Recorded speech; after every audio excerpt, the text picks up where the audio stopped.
ఆరవ అధ్యాయము ఆత్మ సంయమ యోగము 6వ శ్లోకము. బంధురాత్మాత్మనస్తస్య యేనాత్మైవాత్మనా జితః అనాత్మనస్తు శత్రుత్వే వర్తేతాత్మైవ శత్రువత్. తాత్పర్యము: మనస్సును, ఇంద్రియములను, శరీరమును జయించిన జీవుడు తనకు తానే మిత్రుడు, అట్లు జయింపనివాడు తనకు తానే శత్రువు.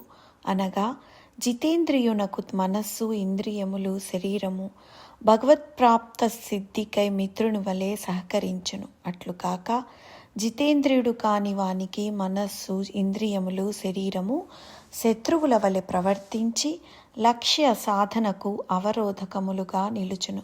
వివరణ: 5వ శ్లోకానికి కొనసాగింపుగా పరమాత్ముడు చెప్తున్నాడు, ఏ మానవుడైతే తన శరీరాన్ని, మనసును, ఇంద్రియాలని, చిత్తాన్ని నిశ్చయాత్మక బుద్ధి ద్వారా తన నియంత్రణలో ఉంచుకుంటాడో అతడి ఆత్మ బంధువుగా మారుతుంది. ఆత్మ అన్న పదానికి సందర్భాన్ని బట్టి అర్థం తీసుకోవాలి. ఆ విధంగా కాకుండా ఎవరు ఇంద్రియాలకి, మనసుకి లోబడి ప్రవర్తిస్తాడో అతడికి ఆత్మ శత్రువుగా మారుతుంది, అతడిని పతనం వైపుకు తీసుకుని వెళుతుంది.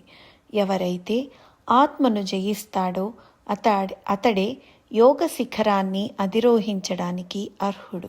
ఇటువంటి స్థితిని సాధించిన యోగి ఎటువంటి ప్రయోజనాన్ని పొందుతాడో తర్వాత శ్లోకంలో పరమాత్ముడు 6వ అధ్యాయము 7వ శ్లోకము.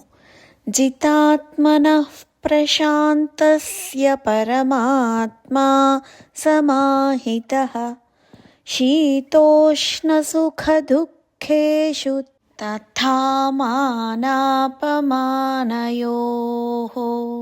తాత్పర్యము: శీతోష్ణములు, సుఖదుఃఖములు, మానావమానములు మున్నగు ద్వంద్వముల యందు అంతఃకరణ వృత్తులు నిశ్చలముగా ఉండి స్వాధీనమైన ఆత్మగల పురుషుని జ్ఞానమునందు సచ్చిదానంద ఘన పరమాత్మ చక్కగా స్థితుడై ఉండును. అనగా పరమాత్మ తప్ప అతని జ్ఞానమునందు అన్యమేదియును ఉండదు. వివరణ: ఆత్మని తన మిత్రుడుగా చేసుకున్న యోగి పరిస్థితి ఎలా ఉంటుంది అంటే, అతడు ఎప్పుడూ ప్రశాంత చిత్తుడై ఉంటాడు. ప్రశాంతత అన్నది ఎప్పుడు వస్తుందంటే తృప్తి అన్నది ఉన్నప్పుడు. Happiness is not when you earn more or need more. Happiness is when you need no more. ఈ కోరికలు లేని ప్రశాంత చిత్తం ఏ విధంగా కలుగుతుంది? పరమాత్మ సాన్నిధ్యం లభించినప్పుడు. ఆ ఆనందం ముందర మిగిలినవన్నీ చాలా చిన్నవిగా కనిపిస్తాయి. అటువంటి యోగి శీతోష్ణములు, సుఖదుఖములు, మానాపమానములను సమానంగా స్వీకరించే ఉన్నత స్థితిలో ఉంటాడు. అటువంటి జ్ఞానికి ఎటువంటి అవమానాన్ని సహించవచ్చు, ఎటువంటి అవమానాన్ని సహించకూడదు అన్న జ్ఞానం ఉంటుంది. ఒకసారి స్వామి వివేకానంద గారు సముద్రంలో ఒక నౌకలో ప్రయాణిస్తున్నారు. ఆ నౌక పైభాగానికి ఆయన వెళ్ళినప్పుడు, అంటే డెక్ పైకి వెళ్ళినప్పుడు, ఇద్దరు ఆంగ్లేయులు ఆయనకి ఆంగ్లం రాదనుకొని ఆయనను గురించి పరిహాసంగా మాట్లాడసాగారు. అయినా ఆయన అది విని కూడా విననట్టే ఉండిపోయాడు. కానీ తరువాత వారు భారతదేశాన్ని గురించి అపహాస్యంగా మాట్లాడసాగారు.